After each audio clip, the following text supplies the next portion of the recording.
మీకు lucky lottery తగిలింది. ఇప్పుడు మీరు కోటీశ్వరుడు. అమౌంట్ క్లెయిమ్ కోసం మీ వివరాలు మెయిల్ చేసి ఈ అకౌంట్ నెంబర్లో ఖర్చులకు అమౌంట్ వేయండి. ఇలా సెల్ ఫోన్కు రోజు ఒక SMS వస్తూనే ఉంటుంది. అమాయకులు ఎవరైనా దానికి స్పందించి ఫార్మాలిటీస్ పూర్తి చేస్తే ఇక అంతే సంగతులు. కోట్లకు ఆశపడి చేతిలో ఉన్న డబ్బు బ్యాంకులో డిపాజిట్ చేస్తే మీ పని గోవిందే. ఇలా ఎన్నో ఆన్లైన్ మోసాలతో జనాలకు చుక్కలు చూపిస్తున్నారు నైజీరియన్స్. బతుకు తెరువుకు దేశం వచ్చి ఇక్కడి వాళ్లనే బురిడీ కొట్టిస్తున్నారు.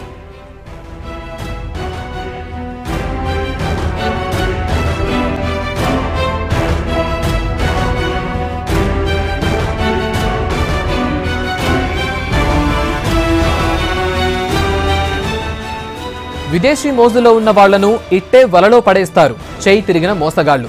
విదేశాల్లో ఉద్యోగాలు ఇప్పిస్తామని నిరుద్యోగుల జీవితాలతో ఆటలాడుకుంటారు. వారి అవసరాలను ఆసరాగా చేసుకుని వీక్నెస్ తో బిజినెస్ చేస్తారు. ఫారెన్ సెమినార్స్ పేరుతో ఆన్లైన్లో అమౌంట్ వసూలు చేసి బోర్డు తిప్పేస్తున్నారు. ఇలా ఒకటి కాదు రెండు కాదు, నెల నెలా పదుల సంఖ్యలో నైజీరియన్ల మోసాలు పెరిగిపోతూనే ఉన్నాయి.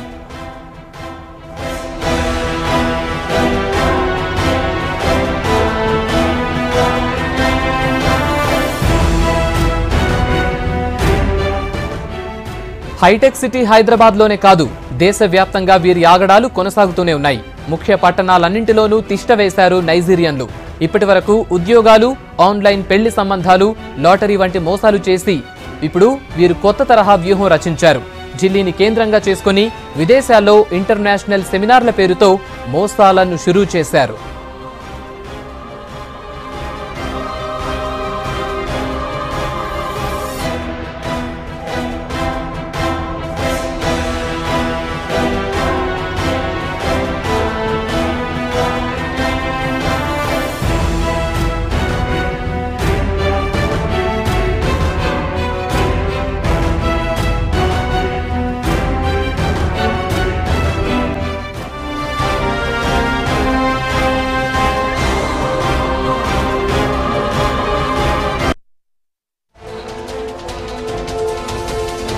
వీసా గడువు ముగిసినా సిటీలో స్టే చేస్తున్న నైజీరియన్లపై స్పెషల్ ఫోకస్ పెట్టామంటున్నారు పోలీసులు.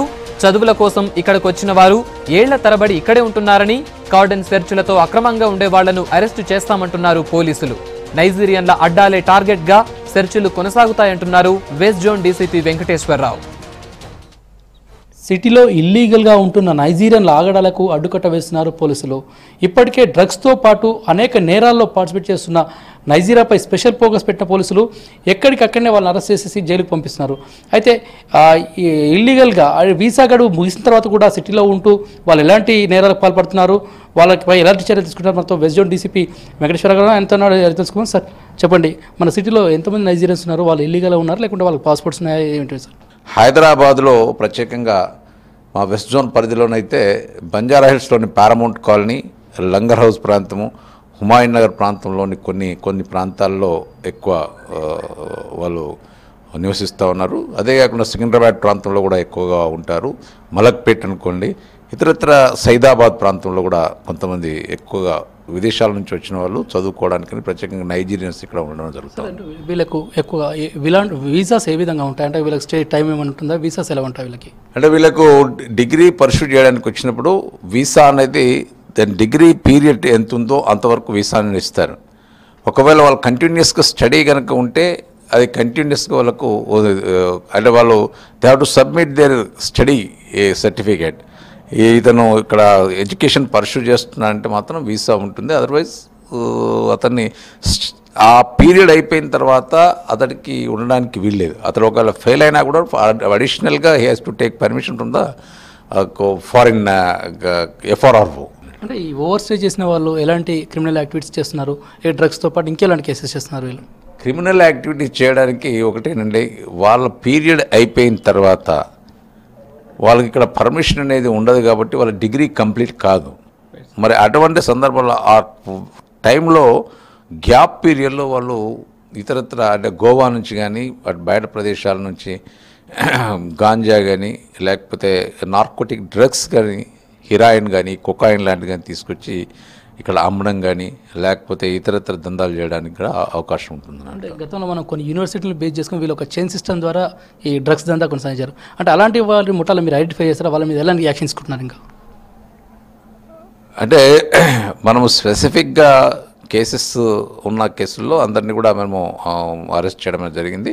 వాళ్ళ మీద స్పెసిఫిక్గా వాచ్ కూడా పెట్టింది. గతంలో మనము జూబ్లీహిల్స్ పోలీస్ స్టేషన్ పరిధిలో ఒక కొకాయిన్ దాదాపు 50 grams కొకాయిన్ వాళ్ళ పొజిషన్లో సీజ్ చేసి మరి అతన్ని అరెస్ట్ చేయడం జరిగింది. వాళ్ళపై పీడీ యాక్ట్ కూడా మనము పెట్టింది. గతంలో ఉన్న 2-3 కేసులను బేస్ చేసుకుని వాళ్ళ మీద పీడీ యాక్ట్ కూడా ఇంపోజ్ చేయడం అనేది జరిగింది. జనరల్గా మీ లిమిట్స్లో ఉన్న టోలీ చౌకి, మెహదీపట్నం వీరలు ఎక్కువగా వీళ్ళు నైజీరియన్స్ ఉండే ఛాన్సెస్ ఉన్నాయి. అంటే వీళ్ళ మీద ఇంకా మీరు అదనంగా ఏమైనా ఫోకస్ చేస్తారా? వాళ్ళకి స్పెషల్ టీమ్స్ ఏమైనా అరేంజ్ చేస్తారు వాళ్ళ కోసం? మేము స్పెషల్గా ఈ టీమ్స్ అంటే ఓవర్ స్టేస్ని పట్టుకోవడం కానీ స్పెషల్గా ప్లాన్ అనేది గతంలో చేయడం జరిగింది. రెగ్యులర్గా కూడా ఫ్రీక్వెంట్గా ఒక పీరియాడికల్గా మేము చెకింగ్స్ కూడా చేస్తూ ఉన్నాం. ఆ ప్రాంతాల్లో ఉన్నవారు అందరూ కూడా ఓవర్ స్టేసా లేకపోతే వాళ్ళు నిజంగానే ఇక్కడ ఎడ్యుకేషన్ పర్సూ చేస్తున్నారా, వాళ్ళ యాక్టివిటీస్ ఏంటి కూడా మేము వెరిఫై చేయడం జరుగుతుంది. వాళ్ళను అటువంటి ఓవర్ స్టే ఉన్న వాళ్ళ మీద ప్రత్యేకమైన అంటే వాళ్ళు అరెస్ట్ చేసి పంపించడం జరుగుతుంది. అనుమానంగా ఉన్న వాళ్ళపై ప్రత్యేకంగా నిఘా కూడా పెట్టడం అనేది జరుగుతుంది. ఇది సిటీలో ఉంటూ ఓవర్ స్టే చేస్తూ అనేక నేరాలకు పాల్పడుతున్న నైజీరియన్స్పై స్పెషల్ ఫోకస్ పెట్టమన్న పోలీసులు రానున్న రోజుల్లో ఇది మరింత కఠినతరం చేసి వారిని జైలుకు పంపే విధంగా చర్య తీసుకుంటామన్నారు. కెమెరా పర్సన్ హరితో Srinivas, V6 news, Hyderabad.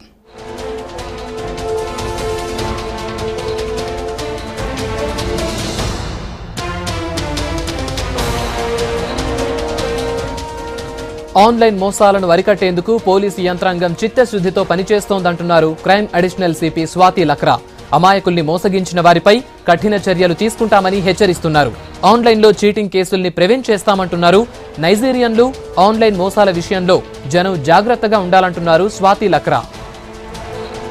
Target చేసుకొని సైబర్ క్రైమ్ నేరాలకు పాల్పడుతున్నారు కొందరు మోసగాలు. అలాగే ఎక్కువగా ఈ సైబర్ క్రైమ్ నేరాల్లో ఎక్కువ లాటరీ చీటింగ్, అలాగే మ్యాట్రిమోనీ, తర్వాత విదేశాల్లో ఉద్యోగాలు ఇప్పిస్తామని చెప్తే ఇలా రకరకాల మోసాలకు పాల్పడుతున్న నైజీరియన్స్ సంబంధించి సైబర్ క్రైమ్ పోలీసు ఎలాంటి చర్యలు తీసుకుంటున్నారు, దీనికి సంబంధించి హైదరాబాద్ అడిషనల్ సిపి స్వాతి లక్రా గారు మనతో ఉన్నారు. ఆమెను అడిగి మరిన్ని విషయాలు తెలుసుకునే ప్రయత్నం చేద్దాం. మెయిన్గా మాకు కంప్లైంట్స్ కూడా రకరకాలు వస్తుంది. మ్యాట్రిమోనియల్ ఫ్రాడ్ అంతే, లేకపోతే ఏదో డబ్బు ఇండియాకి పంపిస్తున్నారు, దానికి అకౌంట్ కావాలి, దాని తర్వాత మళ్ళీ ఆర్బీఐ పేరుతో లేకపోతే రకరకాల పేరుతో మోసం చేసి యాక్చువల్గా అంటే నిజం ఉంది, ఇట్ ఈస్ యాక్చువల్ థింగ్, అలాంటి ఈ విక్టిమ్స్ మోసపోతున్నారు. సో మెయిన్గా అంటే ఇలాంటి ఎక్కడైనా ఎంత పెద్ద డబ్బు లాటరీ కానీ transfer through to some account, లేకపోతే బయట నుండి ఒక ఫారెన్ కరెన్సీ వస్తుంది, ఇలాంటి ఎవరైనా చెప్తే అసలు నమ్మకం చేయకూడదు. కాబట్టి అన్నీ అంటే ఎంత క్విక్ మనీ ఎంత ఈజీ లేదు. సో ఇంకా ఒక మన దగ్గర కేసు వచ్చింది, ఒక మహిళకి కొంత 2-3 months చాటింగ్ చేసి మాట్లాడి అతను చెప్పారు నేను ఒక యూకేలో డాక్టర్ ఉన్నాను, తర్వాత ఫోన్లో కూడా ఆ నంబర్ అంతే యూకే నంబర్ కనిపించింది. సో వాళ్ళ దగ్గర సాఫ్ట్వేర్స్ ఉన్నాయి, దాని ద్వారా బహుశా పక్కనే ఉంటున్నారు కానీ యూకే నంబర్ వస్తుంది. సో మళ్ళీ మాట్లాడి నమ్మకం వాళ్ళ మీద పెట్టేసి అతను చెప్పారు నేను కొంత ఫారెన్ కరెన్సీ తర్వాత జ్యువెలరీ మీకోసం పంపిస్తున్నాను, మీరు యాక్సెప్ట్ చేయండి. సో ఈ లేడీ ఎనీవేస్ 2 months అతనితో మాట్లాడారు కాబట్టి నమ్మకం వచ్చింది. అండ్ ఒక పార్సల్ కూడా వచ్చింది అతని దగ్గర. అండ్ కానీ కస్టమ్స్ నుండి ఒక ఫోన్ వచ్చింది that to clear that parcel మీరు ఏదో డబ్బు ఇవ్వాలి. సో అక్కడ నుంచి మొత్తం స్టార్ట్ అయింది. సో ఆ క్లియరెన్స్ కోసం ఆర్బీఐ పేరుతో లేకపోతే ఏదో కస్టమ్స్ పేరుతో లేకపోతే ఏదో టెర్రరిస్ట్ అది రకరకాల వాళ్ళు చెప్తారు. అండ్ ఈ మహిళ ఆల్మోస్ట్ 40 lakhs ఇచ్చారు.